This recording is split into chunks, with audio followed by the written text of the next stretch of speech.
తెలంగాణ రాష్ట్రానికి సంబంధించినటువంటి వరి ధాన్యం కొనుగోలు మీద జరుగుతున్నటువంటి వ్యవహారంలో ఎన్నిసార్లు మేము నిరంతరంగా డిమాండ్ చేసినా కేంద్రం నుంచి ఇప్పటివరకు ఉలుకు పలుకు లేదు, ఎటువంటి సమాధానం కూడా వస్తలేదు. మేము కోరిందల్లా ఏంటంటే అన్ని రాష్ట్రాల నుంచి ధాన్యం సేకరించినట్టే తెలంగాణ నుంచి సేకరిస్తారు కాబట్టి యాన్యువల్ టార్గెట్ ఇవ్వండి, సంవత్సరానికి టార్గెట్ ఇవ్వండి, దాన్ని బట్టి ఇక్కడ సర్దుబాటు చేయాల్సిన అక్కర ఉంటుంది. అందువల్ల దాన్ని చేయమని చెప్పి రిక్వెస్ట్ చేసినాం. ఎందుకో మరి సరైనటువంటి పద్ధతులలో రావడం లేదు. మొన్న మేము ధర్నా చేసిన రోజు కూడా రాష్ట్ర ప్రభుత్వంతో చర్చ జరుపుతాం, మాట్లాడతామని అన్నారు. చివరి ప్రయత్నంగా రేపు వెళ్తా ఉన్నాం ఢిల్లీకి. మంత్రుల డెలిగేషన్, పార్లమెంట్ సభ్యుల డెలిగేషన్, చీఫ్ సెక్రటరీ నాయకత్వంలో finance secretary, agriculture secretary and civil supply secretary అధికారుల డెలిగేషన్ అందరం కలిసి వెళ్తున్నాం. వెళ్ళి ఇటు మంత్రి గారిని అటు అధికారులను అవసరమైన పక్షంలో ప్రధానమంత్రి గారిని కూడా కలిసి అడుగుదామని అనుకుంటున్నాం, డిమాండ్ చేద్దామని అనుకుంటున్నాం. ఎందుకంటే అనురాధ కార్తీ నిన్ననే స్టార్ట్ అయింది, నవంబర్ 19. రైతులు ఏదో ఒకటి తేల్చకపోతే కన్ఫ్యూజన్లో ఉంటారు. అనవసరమైనటువంటి ఇబ్బందులు చాలా వచ్చేటువంటి అవకాశం ఉంటుంది. రైతులు కూడా మొన్న చాలా సందర్భాల్లో డిమాండ్ రండి కేశానా ఒకటే చైర్ అడ్జస్ట్ చేయండి, ఒక చైర్ ఏంటి అడ్జస్ట్ చేయండి. సో కన్ఫ్యూజన్ వస్తుంది. ఎందుకంటే రైతులు ఏమంటారంటే మాకు ముందే చెప్తే మేము వేరే పంటను వేసుకుందాం కదా, యాళ్లకు నష్టపోయినామనే మాట వస్తుంది. కాబట్టి మొన్న వాళ్ళు ఇచ్చిన ఒక స్టేట్మెంట్, అది మాది నిజమా అబద్ధమా, అధికారికంగా ఇచ్చిండ్రా లీక్ చేసిండ్రా తెలియదు, ఓ గాలి వార్త అయితే వచ్చింది. రాష్ట్ర ప్రభుత్వంతో ధాన్యం కొనుగోలు మీద మాట్లాడతాం, టార్గెట్ నిర్ణయిస్తామనేది ఒకటి. బాయిల్డ్ రైస్ అయితే కొననే కొనం, యాసంగి వాటిలో కొననే కొనమనే మాట చెప్పినట్టుగా వచ్చింది. మరి అది ఏది నిజమో అధికారికమా కాదా అడిగి తెలుసుకుందామనే విషయంలో వెళ్తున్నాం. బహుశా ఒక 2 రోజులు పట్టచ్చు ఢిల్లీలో. దాని దరిమిలా మన రైతాంగానికి ఏందనేది తెలియజేస్తాం. అదేవిధంగా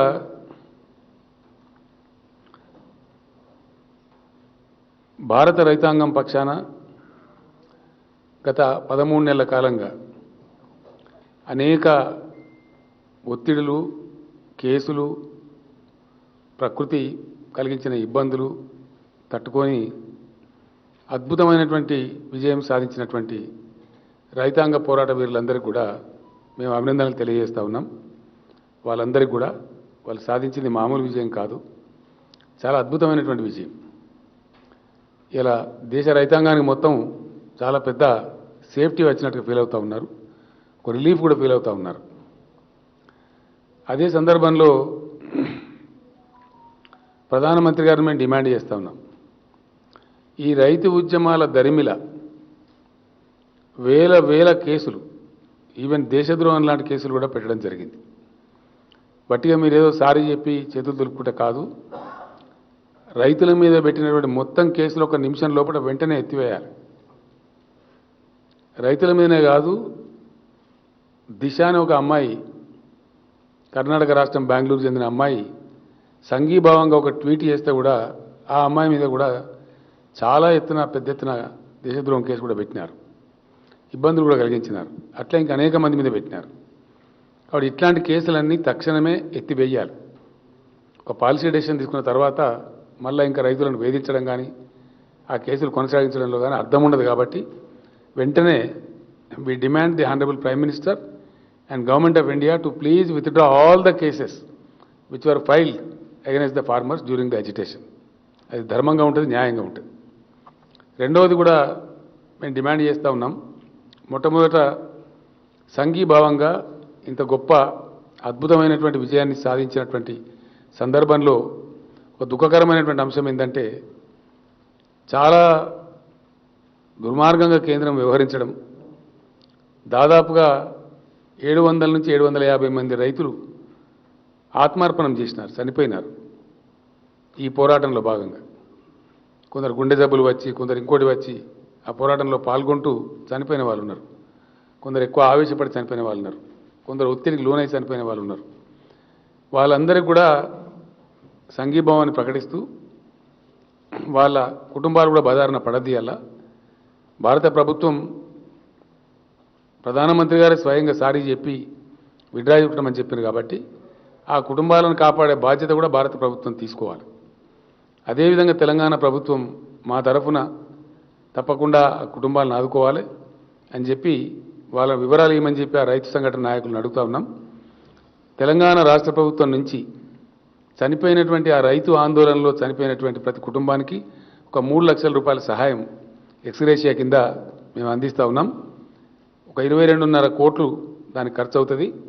దాన్ని మంజూరు చేసి ఆ నాయకులను సంప్రదించి వాళ్ళ కుటుంబాలకు మా మినిస్టర్లు అవసరమైన చోట నేను కూడా వెళ్ళి వాళ్ళ స్వయంగా దాన్ని అందజేసే ప్రయత్నం కూడా చేస్తాం. ఎందుకంటే వాళ్ళు చేసింది మామూలు పోరాటం కాదు, సాధించింది మామూలు విజయం కాదు, అద్భుతమైనటువంటి విజయం, చాలా స్ఫూర్తివంతమైనటువంటి విజయం. ప్రభుత్వం ఎంత కవ్వించినా, ఎన్ని రకాల బాధలు పెట్టినా, ఎన్ని కేసులు పెట్టినా, ఎన్ని నిర్బంధాలు పెట్టినా, ఎన్ని రకాల అవమానం చేసినా కానీ తట్టుకొని ఇంత సుదీర్ఘమైన పోరాటం చేసి అందులో ఆత్మార్పణం చేసిన వాళ్ళు ఎవరైతే ఉన్నారో వాళ్లకు నివాళులు కూడా అర్పిస్తూ ఉన్నాం. వాళ్ళ పోరాటాన్ని కీర్తిస్తూ ఉన్నాం. అమరులైనటువంటి ఆ రైతు కుటుంబాలను ఆదుకుంటూ ఉన్నాం. అదేవిధంగా కేంద్ర ప్రభుత్వం కూడా ఏదో సారీ చెప్పి చేతులు దులుపుకోవడం కాదు, అది మీ బాధ్యత. మీరు ఇలా మీ తప్పును గ్రహించినారు కాబట్టి దాని వెంటనే 25 లక్షల రూపాయలు ప్రతి కుటుంబానికి కేంద్ర ప్రభుత్వం కూడా ఇవ్వాలని చెప్పి మేము ప్రధానమంత్రి గారిని డిమాండ్ చేస్తూ ఉన్నాం. ఆ విధంగా ఆ కుటుంబాలను ఆదుకొని గొప్ప స్ఫూర్తిని ఇవ్వాలి. అది డెమోక్రసీకి అందం తెస్తుంది, ప్రజాస్వామ్యానికి గొప్ప మెరుగులు దిద్దుతుంది. ఇట్లాంటి సందర్భంలో గొప్పగా స్పందించడం అనేది చాలా గొప్ప విషయం అవుతుంది. కాబట్టి భారత ప్రభుత్వం వెంటనే శషబిషలు లేకుండా 2 విషయాలలో ఇమీడియట్గా ముందుకు రావాలి. ఒకటి, కేసులన్నీ ఎత్తివేయాలి. పెట్టినటువంటి కేసులు నంబర్ 1, చనిపోయినటువంటి ప్రతి రైతు కుటుంబానికి 25 లక్షలు ఎక్స్గ్రేషియా ఇవ్వాలి. నంబర్ 2. నంబర్ 3, కనీస మద్దతు ధర చట్టాన్ని తీసుకొని రావాలి. ఈ దేశంలో ఖచ్చితంగా చట్టం తీసుకొని రావాలి. ఆ పోరాటంలో మేము కూడా భాగస్వామ్యంగా ఉంటాం. రాబోయే పార్లమెంట్ సమావేశాల్లో కూడా ఆ విషయం మీద పోరాటం చేస్తాం. ఎందుకోసం అంటే దేశానికి అన్నం పెట్టే రైతు అడుగుతున్నది మినిమం సపోర్ట్ ప్రైజే. వాళ్ళు మ్యాక్సిమం సపోర్ట్ ప్రైజ్ అడుగుతలేరు, అడుగుతున్నది కనీస మద్దతు ధర. పంట వేస్తే మాకు ఇంత వస్తుంది అని ఒక ధీమా, ఒక భరోసా మాకు ఉండవలసిన అక్కరే ఉన్నది. మేము దళారుల పాలో వ్యాపారుల పాలో కాకుండా గౌరవంగా జీవించే పద్ధతి ఉంటుంది అని ఇవాళ దాదాపు 15 కోట్ల రైతు కుటుంబాలు డిమాండ్ చేస్తూ ఉన్నాయి. ఇది చాలా న్యాయమైన డిమాండు, సముచితమైన డిమాండు. కాబట్టి తప్పకుండా ఖచ్చితంగా భారత ప్రభుత్వం ముందుకు వచ్చి ఈ యొక్క కనీస మద్దతు ధర యాక్ట్ను కూడా వచ్చే పార్లమెంట్ సమావేశాలలోనే పెట్టాలి. దాని మీద కూడా మా పార్టీ తరఫున మేము అక్కడ పోరాటం చేస్తాం. తప్పకుండా కేంద్రం మంచిగానే స్పందిస్తుందని చెప్పి మేము భావిస్తూ ఉన్నాం. దీన్ని పాజిటివ్గా తీసుకోవాలి తప్ప నెగిటివ్ తీసుకోవాల్సిన అవసరం లేదు. కాబట్టి ఆ విధంగా ముందుకు రావాలని చెప్పి మేము కోరుతా ఉన్నాం. ఎందుకంటే గతంలో కరోనాకు సంబంధించి వీడియో కాన్ఫరెన్స్ జరిగిన సమయంలో కూడా నేను ప్రధానమంత్రి గారికి కుండ బద్దలు కొట్టినట్టు చాలా స్పష్టంగా చెప్పడం జరిగింది. ఆత్మనిర్భర్ భారత్ అని చెప్పి మాట్లాడితే आत्मनिर्भर कृषि इस देश में बहुत ही आवश्यक है, इसीलिए कि हम बहुत बड़ी आबादी वाला देश है. हमारा पॉपुलेशन आज 140 करोड़ के करीब करीब जा रहा है.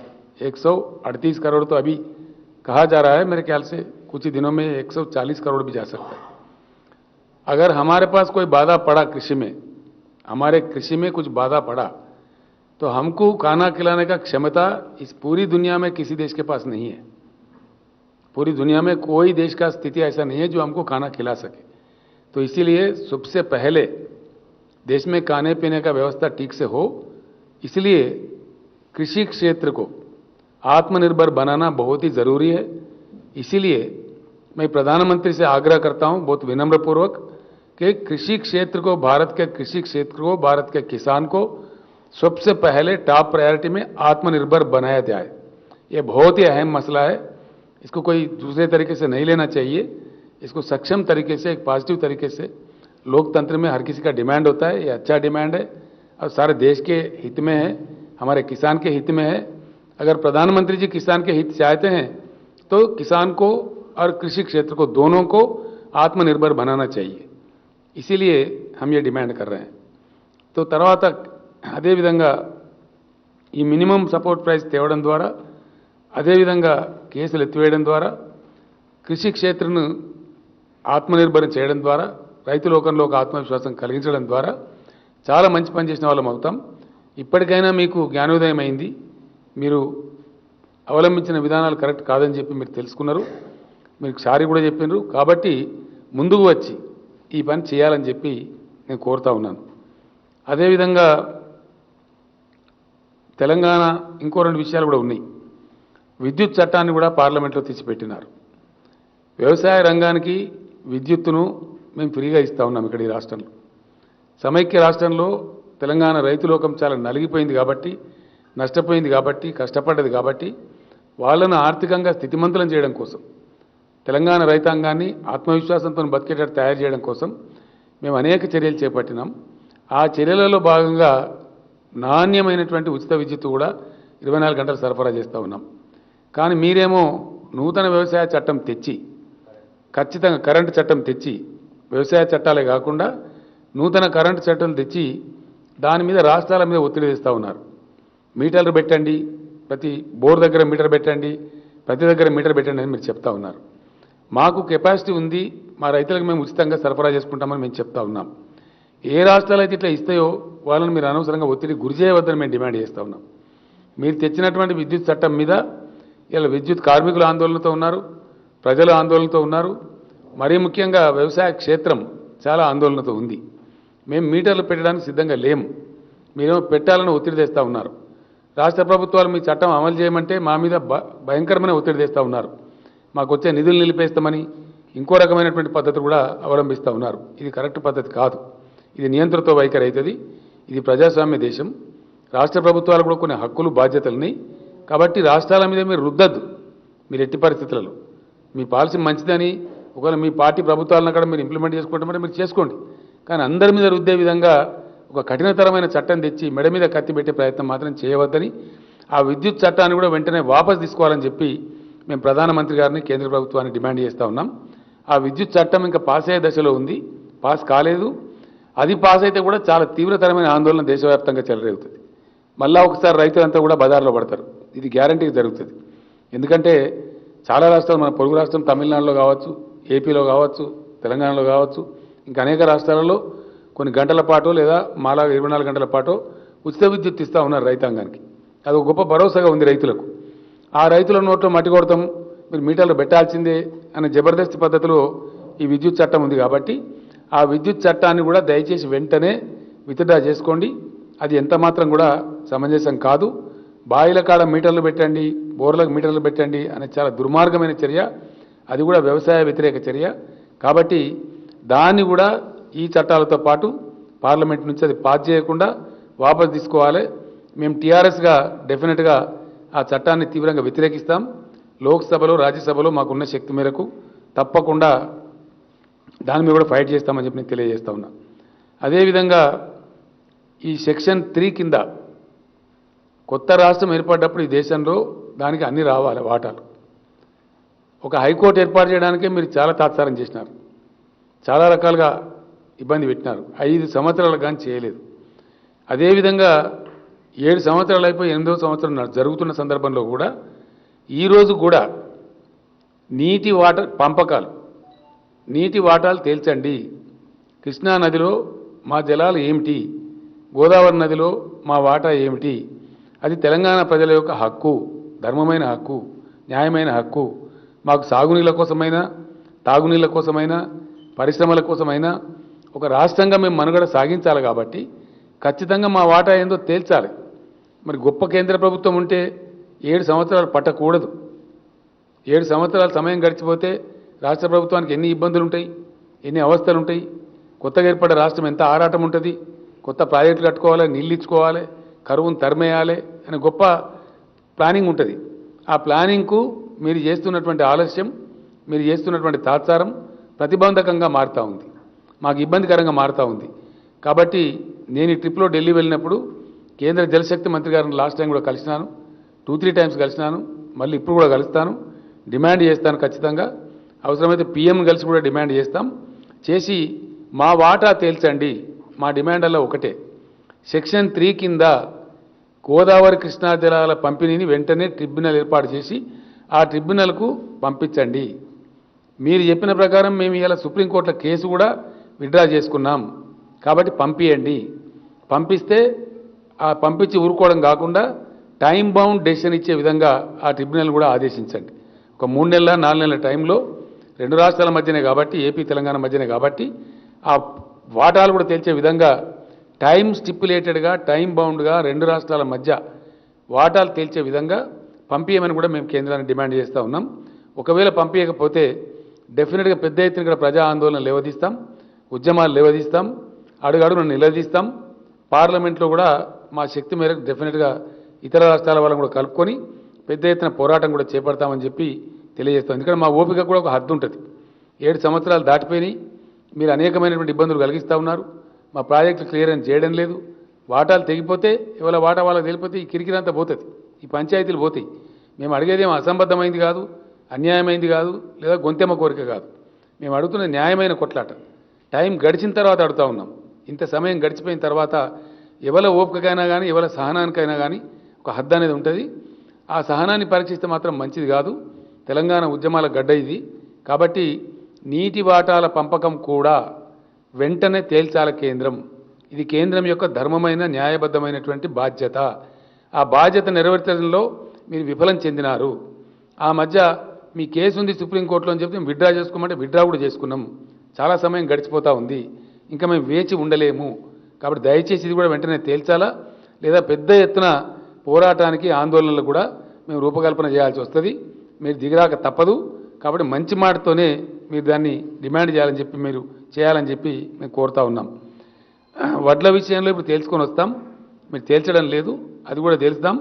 దాని తర్వాత ఏం చేయాలో మేము రైతులకు కూడా చెప్తాం.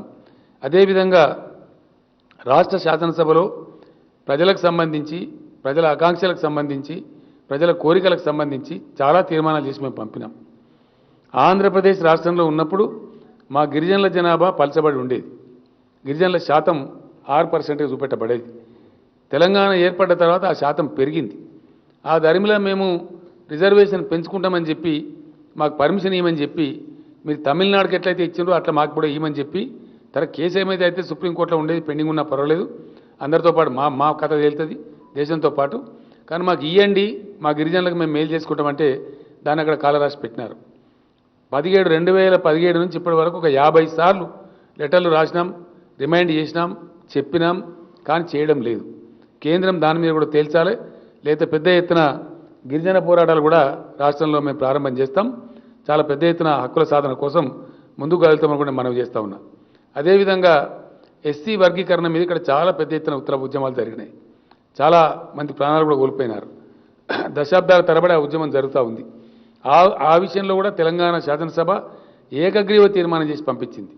దాని మీద ఎస్ఆర్నో ఏదో ఒకటి తేల్చమని కోరుతా ఉన్నాం. మేము కోరితే దాన్ని బట్టి వాళ్ళు పోరాటం చేయన్నా, మంచి చేయన్నా నిర్ణయం జరుగుతుంది. మేము కూడా ఏం చేయాలో ఆలోచించుకుంటాం. కాబట్టి ఆ విషయంలో కూడా తేల్చాల్సిన అవసరం కేంద్రం మీద ఉంది, దాన్ని పెండింగ్ పెట్టే అంశం కాదు. అదేవిధంగా బీసీ ప్రజల నుంచి కూడా డిమాండ్ ఉంది, కులగణన చేపట్టాలి. ఇప్పుడు కొత్తగా జరిగేటువంటి జనాభా లెక్కలలో బీసీ కులగణన చేయమని కోరుతా ఉన్నారు. అందులో తప్పేం లేదు. ఎవరి కులం ఎంతో తేలితే దాన్ని బట్టి కూడా మంచో చెడ్డనో కొన్ని నిర్ణయాలు జరుగుతాయి. అన్ని ప్రభుత్వాలు నిర్ణయాలు తీసుకునే అవకాశం ఉంటుంది కేంద్రంతో పాటు. ఈ లెక్కలు దాచిపెట్టాలి అనేది ఎందుకు సమంజసం, ఎట్లా సమంజసం, ఎందుకోసం దాచిపెట్టాలా? పారదర్శకంగా ఉంటామని చెప్పే ప్రభుత్వాలు ఎందుకు లెక్కలు దాచిపెట్టాలి? అవసరం ఏంది? కులగణన చెయ్యము అని ఎందుకు చెప్పాలా? దానిలో ఉన్న సెన్సిటివిటీ ఏంది? ఈ రోజు ఉండే నాగరిక ప్రపంచంలో ఎవరి జనాభా ఎంతనో తేల్చలేనటువంటి దుస్థితిలో దేశం ఎందుకు ఉండాలా? ఏం అవసరం ఉంది? దేనికోసం ఆపెట్టాలా? ఇది సెన్సిటివ్ ఇష్యూ అని కేంద్రం మాట్లాడుతూ ఉన్నది. అట్లా మాట్లాడడం తెలివి తక్కువ ముచ్చటాన్ని మేము చెప్తా ఉన్నాం. అది సెన్సిలెస్ ఇష్యూ అవుతుంది. ఎందుకు దాచిపెట్టాలా? ఎవరి కోసం దాచిపెట్టాలా? దేనికోసం సెన్సిటివ్ ఇది? ఎట్లయితే ఎస్సీ ఎస్టీలో తేల్చినామో ఇది కూడా తేల్చండి, మిగతా అనుకూలాలు తేల్చండి. తేల్తుంది ఒకసారి ఏమవుతుంది? ఎట్లాగూ క్యాస్ట్లు ఉన్నాయి, క్యాస్టిజం ఉన్నది మన దేశంలో, అందులో అనుమానమే లేదు. దానిలో సిగ్గుపడడం ఎందుకు? మనమే ప్రభుత్వాలే క్యాస్ట్ సర్టిఫికెట్లే ఇస్తూ ఉన్నాం. దానిలో దాచిపెట్టడం ఎందుకు నాకు అర్థం కాదు. దాని ఉన్నది ఏంటి, దాని ఉన్న బ్రహ్మ పదార్థం ఏంది, ఎందుకు దాయాల? దాని ద్వారా సాధించేది ఏంది దేశం? లేనటువంటిది ఒకటి పెట్టడం అనేది కరెక్ట్ కాదు. ఇది పెద్ద వివాదానికి దారితీస్తుంది. బీసీలు డిమాండ్ చేస్తూ ఉన్నారు. ఖచ్చితంగా రాబోయే జనగణనలో కులగణన చేపట్టాలని కూడా మేము సీరియస్గా డిమాండ్ చేస్తూ ఉన్నాం. ఆ విధంగా చేయాలని చెప్పి కోరుతా ఉన్నాం. మరొక్కసారి మేము కేంద్ర ప్రభుత్వాన్ని, తెలంగాణ రైతుల పక్షాన్ని నేను కోరుతా ఉన్నా. అనురాధ కార్తీ ఆల్రెడీ నిర్ణయం వచ్చేసింది. ఇంకా తాత్సారం చేయొద్దండి. మీరు ఎంత తీసుకుంటారో, ఏం తీసుకుంటారో, యాన్యువల్ టార్గెట్ ఒక సంవత్సరానికి తెలంగాణ నుంచి కొనే వరి ధాన్యం ఎంత తీసుకుంటారు అనేది తేలిస్తే దాన్ని బట్టి మేము ఇక్కడ రైతులకు చెప్పి పంటలు వేయించుకుంటాం, రైతాంగాన్ని కాపాడుకుంటాం. కాబట్టి దయచేసి ఈ విషయంలో తాత్సారం వద్దు.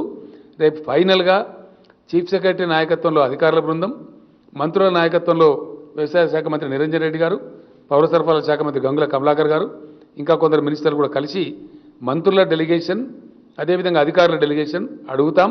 నేను కూడా ఢిల్లీలోనే ఉంటాను 1-2 డేస్. ఆ సందర్భంలో జలశక్తి మంత్రి గారిని కలవటం, వీలైతే ప్రధానమంత్రి గారిని కూడా కలవడం, ఈ డిమాండ్లు పెట్టడం, ఇవన్నీ కూడా చేస్తాం. దీని మీద ఈ రకంగా చేయాలని చెప్పి మేము డిమాండ్ చేస్తూ ఉన్నాం. స్థానిక బీజేపీ నాయకులు కూడా ఇంకా పిచ్చి పిచ్చి మాటలు, ఇంకా పిచ్చి పిచ్చి వ్యవహారాలు మాట్లాడకుండా, మీ బండారం బయటపడ్డది ఇప్పటికే. మీ కథ ఏందో తెలిసిపోయింది జనానికి పూర్తిగా అర్థమైంది.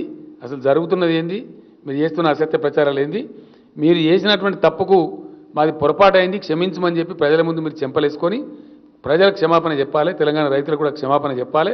మేము డిమాండ్ చేస్తున్నాం. ఇంకా అడ్డగోలుగా మాట్లాడతాం, అరాకిరి మాట్లాడతామంటే జరగదు, జరిగే పని కాదు. కాబట్టి అనవసరమైన బేసిజాలకు పోకుండా వాస్తవాలు ప్రజలకు చెప్పాలి. మీరు చెప్పినటువంటి తప్పుడు మాటలకు, మీరు చెప్పిన తప్పుడు ప్రయత్నాలకు కూడా మీరు క్షమాపణ వేడుకోవాలని చెప్పి కూడా మేము డిమాండ్ చేస్తూ ఉన్నాం. ఇదే సందర్భంలో తెలంగాణ రైతులకు నేను మనవి చేస్తూ ఉన్నా, ధాన్యం తెచ్చే క్రమంలో తొందర పడకండి. తప్పకుండా చివరి గింజ వరకు ధాన్యాన్ని ప్రభుత్వం కొంటది. ఈ వర్షాకాలం ధాన్యం, ఇప్పుడు వచ్చే ధాన్యం ఏదైతుందో కల్లాలకు వచ్చేది 6,600 పైచీలకు కేంద్రాలు ఆల్రెడీ ఓపెన్ అయినాయి. అవసరమైతే ఇంకా కొన్ని కూడా ఓపెన్ చేస్తాం. దానిలో అసలు ఇబ్బందే లేదు. జాగ్రత్తగా తెచ్చుకోండి ధాన్యాన్ని. కొయ్యని వాళ్ళు తొందరపడకండి. ఇంకొక 3-4 రోజులు వర్షం ఉంటుందని చెప్తున్నారు. కోసి అనవసరంగా పెడితే తడిసిపోయి రంగు మారిపోయి దెబ్బతినే ప్రమాదం ఉంటుంది.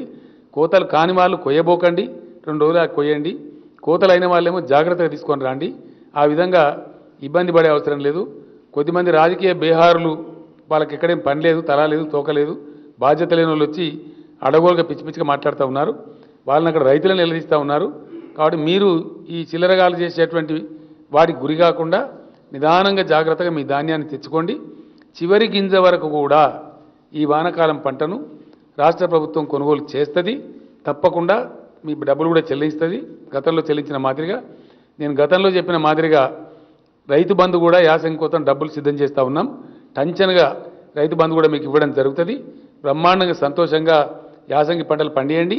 ఏ పంటలు పండియాలనేది ఢిల్లీకి పోయొచ్చిన తర్వాత మరి వరి వేయమంటారా, వేయొద్దంటారా, ఆ కేంద్రం యొక్క నీతి ఏంది తెలిస్తే వారు మరి బీరాలు పలికినరా, వటిగానే చెప్పినరా, అవన్నీ తేలిపోతాయి. తేలిన తర్వాత ఏం చేయాలనో వ్యవసాయ శాఖ మంత్రి గారు ప్రకటిస్తారు, లేదా నేనే ప్రకటిస్తాను, ఎవరమోగలం ప్రకటిస్తాం స్పష్టంగా. ఆ ప్రకారం సంతోషంగా వ్యవసాయం చేసి ముందుకు పోవాలని చెప్పి కూడా తెలంగాణ రైతులను కోరుతా ఉన్నా. Thank you.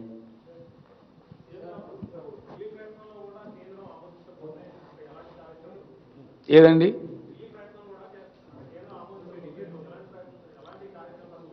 ఒకటి మాత్రం వాస్తవం అండి. డెఫినెట్గా భారతదేశంలో ప్రజలకు ఆహార సరఫరా అన్ని సందర్భాలలోనూ అందించవలసిన బాధ్యత ఫుడ్ సెక్యూరిటీ యాక్ట్ కింద కేంద్ర ప్రభుత్వం మీదనే ఉంది. భారతదేశంలో 2 రకాల భోజనం చేస్తారు. అయితే రైస్ తింటారు, లేకపోతే రొట్టె తింటారు. రైస్ తినేది కూడా చాలా పెద్ద జనాభా ఉంది. కాబట్టి ఈ రైసు సేకరణ కేంద్రం చేస్తూ ఉంది. మేము అడుగుతున్నదల్లా కేంద్రం చేయాల్సిందే, తప్పదు. మనకే 25 లక్షల టన్నులు ఇస్తారండి. మన రాష్ట్రం యొక్క అవసరమే పీడిఎస్ కింద 25 లక్షల టన్నుల బియ్యం మనమే పంచిపెడతాం. అంటే 60 లక్షల టన్నులు మనకే ఉపయోగపడుతుంది. మన దగ్గర బండిది గతంలో లేనప్పుడు అక్కడి నుంచి ఇక్కడి నుంచి సరఫరా చేసేది. కానీ 60 లక్షల టన్నులు అయితే మన అవసరమే ఉంటుంది ఇక్కడ. అది కాక మన ప్రైవేట్లో కూడా ఇంకో 10 లక్షల టన్నులు ఉంటుంది. వీళ్ళు గొప్ప చేసేదేం లేదు. కాబట్టి టార్గెట్ కరెక్ట్గా ఇస్తే దాని ప్రకారంగా మేము పంటలు వేయిస్తాము, మా రైతులకు నేర్పుకుంటాము. ఖచ్చితంగా వాళ్ళు తీసుకోవాల్సిందే. మేము అడుగుతున్నదల్లా ఎంత ఇస్తారు, ఎందుకంటే మాకు అనుభవం చేదుగా ఉంది. మేము 90 లక్షలు తీసుకోమని అడిగినాం, వాళ్ళు 40 లక్షలు అన్నారు. కాదండి మాది ఎక్కువ ఉన్నదని చెప్పినాం, లేదు మీరు తక్కువ ఉన్నది అన్నారు. ఆధారాలు తీసుకుపోయి ఇచ్చినాం. మళ్ళీ వాళ్ళే ప్రకటించారు ఇప్పుడు 58,60,000 ఎకరాలలో వరి పంట ఉంది మీ దగ్గర, వాస్తవమే అని వాళ్ళే ఇచ్చారు. మరి ఆ రకంగా వాళ్ళు తేల్చాలి కదా. మేము అడుగుతున్నదల్లా జరుగుతూ ఉంది కరస్పాండెన్స్, ఏం జరుగుతుందో తేల్స్తాం. తేల్చిన తర్వాత మేము చెప్తాం, ప్రజలకు చెప్తాం. మేమేమంటున్నామంటే ఏ సందర్భంలో ఎవరం కలుపుకొని పోవానో వాళ్ళని కలుపుకొని పోతాం, ఆ సందర్భాన్ని బట్టి, ఆ స్టేజ్ని బట్టి. ఏందండి నేను ఏమంటున్నా, మొన్న వడ్ల విషయంలో వాళ్ళ బండారం బయటపడ్డది, రైతు చట్టాల విషయంలో వాళ్ళ బండారం బయటపడ్డది. రాష్ట్రం ఏర్పడ్డాక మొదటి నెలలోనే నేను ఇచ్చిన మొట్టమొదటి దరఖాస్తు ఇవ్వమని చెప్పినాం. ఇది ఇంకింత సిగ్గు తీసుకోవడం వాళ్ళు మాట్లాడితే, మరింత పరువు తీసుకొని బట్టలిప్పుకోవడం తప్ప ఏముండదు. ఎందుకంటే నేను ఒక మాట చెప్తాను, ఏం అడ్డమవుతుందా నీకు ట్రిబ్యునల్కి రెఫర్ చేయడానికి? నువ్వు ఆల్చం, నేను ఆల్చం, నీ బొంద నా బొంద కదా అంటే ఎందుకు నాకు అర్థంగా సొల్లు పురాణం? What is that it is preventing the government of India for referring the matter to the tribunal? उनके सुविधा के लिए मैं हिंदी में पूछ रहा हूं, अगर इसमें कोई नेशनल चैनल हो तो। क्या रुकावट है केंद्र सरकार के सामने? हमारे को कृष्णा गोदावरी के शेर में ट्रिब्यूनल को रेफर करने में क्या रुकावट है? क्या काम है? ये केंद्र सरकार का नीति है इस प्रकार का डिले करना? और पिल्टा ऊपर से इनके ऊपर इल्जाम लगाओ, उनके ऊपर इल्जाम लगाओ। कब तक लगाओगे इल्जाम? कहां तक लगाओगे? ये क्या अच्छी बात है? అంటే ఇప్పుడు మీరు ఒక మాట చెప్పారు బ్రదర్, కేంద్ర ప్రభుత్వం రిఫర్ చేస్తా అంటే కేసీఆర్ వద్దనడా? ఇదేం దిక్కుమాలిన ప్రచారమే? నేను అనేది ఇదేం దిక్కుమాలిన ప్రచారం, నాకు అర్థం కాదు. కేంద్ర ప్రభుత్వం మీరు రిఫర్ చేస్తామంటే వద్దన్న కుక్కల కొడుకేవాడు ఎవడన్నా వద్దంటాడా ఈ దేశంలో? ఇది అంటే నేను అనేది ఎదుటి వాళ్ళ క్యారెక్టర్ను మలైన్ చేసే విధంగా, ఎదుటి వాళ్ళని తక్కువ చేసే విధంగా ఎన్ని రోజులు చేసి బ్రతం అనుకుంటే ఈ ప్రచారం అయిపోయింది. ఇప్పుడు మీ బండారం బయటపడ్డది. ఎన్ని మాట్లాడిందండి రైతు ఉద్యమం మీద? మూర్ఖులంటే, ఆందోళన జీవులంటే, పిచ్చోళ్ళంటే, ఉగ్రవాదులంటే, ఖలిస్తాన్వాదులంటే, ఇలా తీరా దేశం ముందుకు వచ్చి మీరు క్షమాపణ వేడుకుంటున్నారు. ఇంకా కూడా సిగ్గు రావడం లేదా మీకు? ఇంకా కూడా ఇట్లా మాట్లాడేటోళ్ళకు ఏం వితండవాదం ఇది? ఇవన్నీ అనవసరమైనటువంటి పనికిమాలినటువంటి పనులు. మీరు చేయాల్సినటువంటిది కేంద్ర ప్రభుత్వంగా మీకు బాధ్యత ఉంది కాబట్టి మంచి మాటతో చేయండి. ఏమండి అర్థమవుతలేదండి? 100% కోరుతాం. అలా క్లారిటీ ఏముందని నాకు అర్థం, డిమాండ్ రిఫర్ చేసేదానికి. నేను అదే అంటున్నా, దాని మీకెళ్ళి నేను అంటున్నా. ఆయన ఓ రకంగా మాట్లాడతాడు, ఈడున్నోళ్ళు ఇంకో రకంగా మాట్లాడతాడు. ఇవేమి తలా తోకలేని పనులు. If you really want to, you are sincere, you refer it to the tribunal. What is preventing? Simple మాట. మనకు కూడా కేంద్ర మంత్రి గారు ఉన్నారు కదా, ఎవరు ఆపుతున్నాయని వాళ్ళని ఆగబడుతున్నారు, కాలు పోయి కట్టేస్తున్నారు ఎవరన్నా.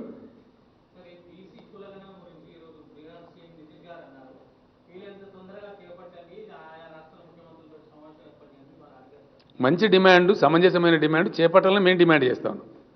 మేము అసెంబ్లీలోనే తీర్మానం చేసి పంపించినాం యునానిమస్గా. ఈ తాత్సారాలు మంచి కావు. ప్రజలు కోరుతున్నప్పుడు చేయాలి ప్రజాస్వామ్యంలో, తప్పింది. Thank you.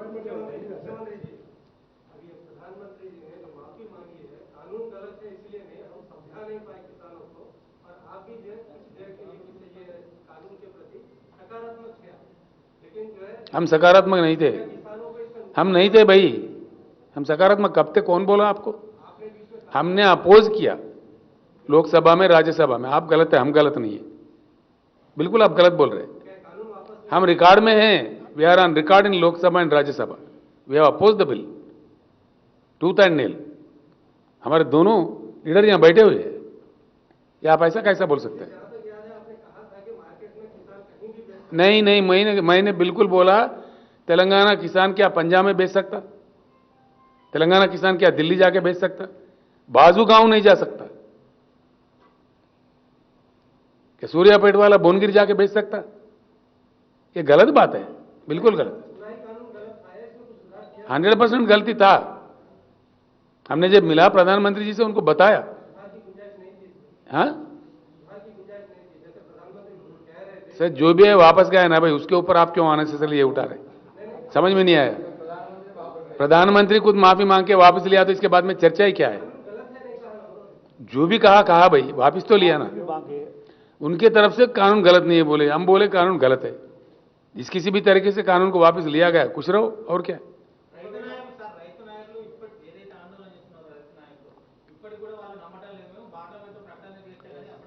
దేశంలో ఎవరు నమ్మతలేరండి. ఇది ఎన్నికల స్టంట్ అని అనుకుంటున్నారు. 5 రాష్ట్రాల ఎన్నికల కోసం అవలంబిస్తున్న స్టంట్ అనుకుంటున్నారు తప్ప ఎవరు నమ్మతలేరు. అందుకే మేము ఎంఎస్పీ డిమాండ్ చేస్తున్నాం కదా. డెఫినెట్గా ఎంఎస్పీ కోసం చట్టం ఏమంటున్నాం, minimum support price, maximum support price కాదు. దానిలో ఏముంది? నేను చాలా చాలా మంచిగా చెప్పాను ఇంతకుముందు. ఆత్మనిర్భర్ భారత్, पहले आत्मनिर्भर कृषि करो, आप आत्मनिर्भर किसान बनाओ, कृषि क्षेत्र को आत्मनिर्भर बनाओ तो बहुत काफी हो गया। देश खाने पीने के लिए किसी को लाचार बेचार नहीं रहेगा। Thank you. Serenity model high school విద్యార్థులకు అమ్మఒడి, సామాన్యులకు అందుబాటులో ఉన్న బడి సెరెనిటీ. మేడ్చల్ జిల్లాలో మేటిగా నిలిచి సాటిలేని ఫలితాలను సాధిస్తున్న #1 స్కూల్ సెరెనిటీ. మా ప్రత్యేకతలు ప్రతి విద్యార్థి పట్ల వ్యక్తిగత శ్రద్ధ, activity based learning and digital class rooms, computer lab, 100% ఫలితాలు, sports and cultural activities, yoga, abacus మరియు Vedic maths education. Please visit Serenity Model High School, Nagaram. Admissions are in progress. Call 040-271-46899 and 040-271-48699.